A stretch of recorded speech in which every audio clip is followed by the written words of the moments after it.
আসসালামু আলাইকুম শাহেদ। ওয়ালাইকুম আসসালাম রহমতুল্লাহ বরকাত। জি। কেমন আছেন? মালয়েশিয়া থেকে বলছি। জি, আলহামদুলিল্লাহ, বলেন।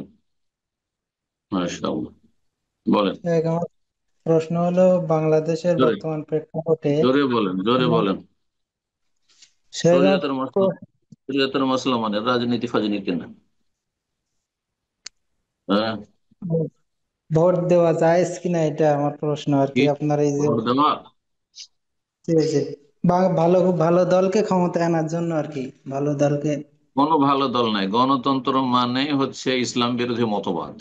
গণতন্ত্র ইসলামের সাথে সাংঘর্ষিক। সুতরাং কোনটি দল ভালো না। যারা ইসলামের লেবেল লাগিয়েছে তারা ভালো? না, না, ওরা আরো ধর্ম ব্যবসায়ী। যারা ইসলামের লেভেল না লাগিয়ে গণতন্ত্রের ধর্মে বিশ্বাসী, তারা তো দুনিয়া পেটের জন্য করছে। তারা কখনো বলে না যে আমাদেরকে ভোট দিলে সব হবে, কিন্তু এরা তো বলছে ভোট দিলে জেহাদ হবে। ইসলামকে বিকৃত করেছে। একটি গুরুত্বপূর্ণ ইবাদতকে তারা কুফরি তন্ত্রের সাথে তারা তুলনা করছে, বা কুফরি তন্ত্র বলে আখ্যায়িত করছে। আল্লাহ এদের অনিষ্ট থেকে রক্ষা করুক দেশকে, জাতিকে। জি। জি, আসসালামু আলাইকুম সাহেব। ওয়ালাইকুম আসসালাম রহমতুল্লাহ বরকাত। জি। সাহেব, আহ, আলহামদুলিল্লাহ, আপনি কেমন আছেন? আমি প্রশ্ন করছি বাংলাদেশ চাঁপাইনবাবগঞ্জ থেকে। মাশাআল্লাহ, জি বলো, সাহেব, প্রশ্ন বলো। প্রশ্নটা আমার নিজের জন্য কিছু। আমার বাংলাদেশের আমি একজন সীমান্তরক্ষী বিজিবি। আমি দীর্ঘদিন অর্থাৎ 3 বছর থেকে চাকরি করছি। প্রশ্নটা আমার নিজের জন্যই। আমি চাকরিতে আসার মাশাআল্লাহ। আগে শারীরিকভাবে ফিট ছিলাম, কিন্তু চাকরিতে আসার পরে কিছু দুরারোগ্য ব্যাধিতে আক্রান্ত হয়ে বর্তমানে অর্থাৎ পেটের সমস্যার কারণে আমার দিন দিন শারীরিক ওজন কমে যাচ্ছে, এবং হয়তো চিকিৎসাটা বলতেছে ডাক্তার যে যদি হয়তো এটা কমপ্লিট ছাড়বে না, তবে আমি আমার রবের প্রতি বিশ্বাসী।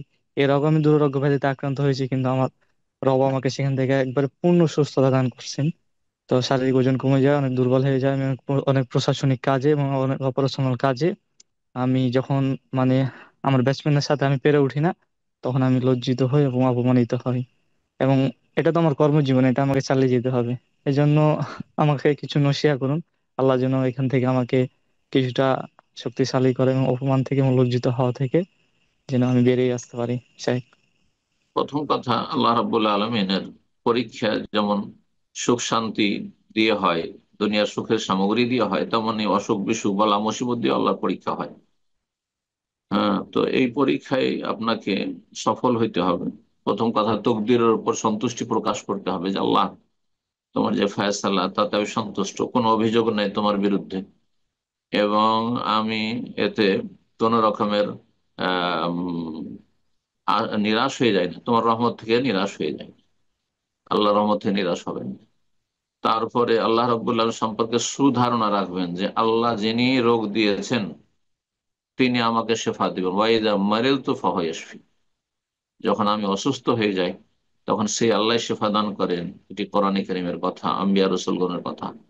এতে আপনি যে বিশ্বাসী, এই সুধারণা রাখবেন যে আল্লাহ রোগ দিয়েছেন, আল্লাহ ভালো করবেন।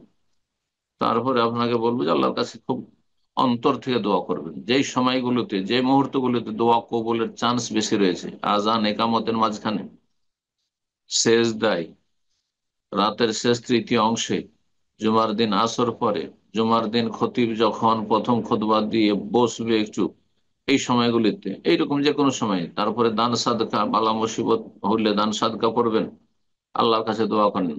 আইয়ুব আলাইহিস সালামের দোয়া করবেন, রব্বে আন্নি মাসানিয়া দুর ওয়া আনতা আরহামুর রাহিমিন।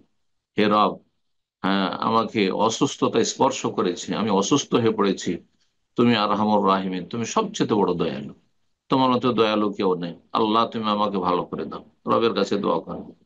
আমরা দোয়া করি আল্লাহ যেন আপনাকে শেফা দান করেন।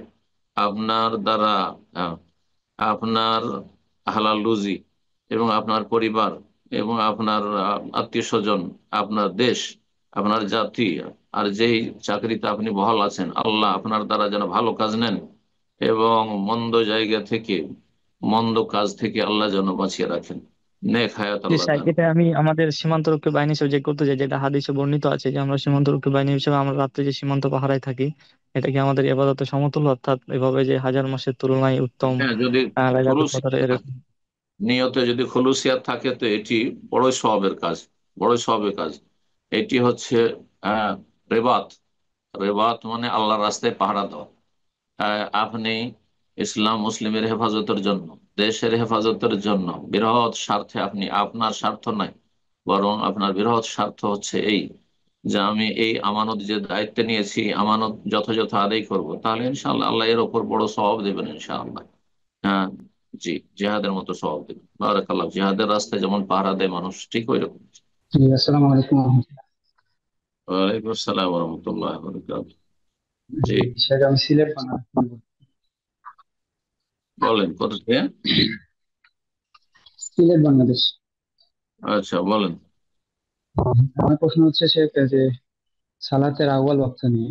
তো আমরা কিভাবে সালাতের আউয়াল ওয়াক্তটা নির্ধারণ করব, এটা কত সময় থাকে, এটা কিভাবে বুঝবো, বিশেষ করে যেভাবে নবী সাল্লাল্লাহু আলাইহি সাল্লাম বলেছেন ওইভাবে। আউয়াল ওয়াক্ত কখন শুরু হয়, জোহর কখন শুরু হয় জানতে হবে, আসর কখন শুরু হয় জানতে হবে, মাগরিব কখন শুরু হয়, এশা কখন শুরু হয়, ফজর কখন শুরু হয়। হ্যাঁ, সুতরাং আপনার প্রশ্নের উত্তর হচ্ছে যে সলাতের রক্ত সম্পর্কে যে আলোচনাগুলি আছে পড়ে নেবেন। জি, বাস, যে বইয়ে পড়েন, বইয়ে পড়ে নেবেন অথবা আলোচনায় শুনে নেবেন। জি, বারাকাল্লাহ।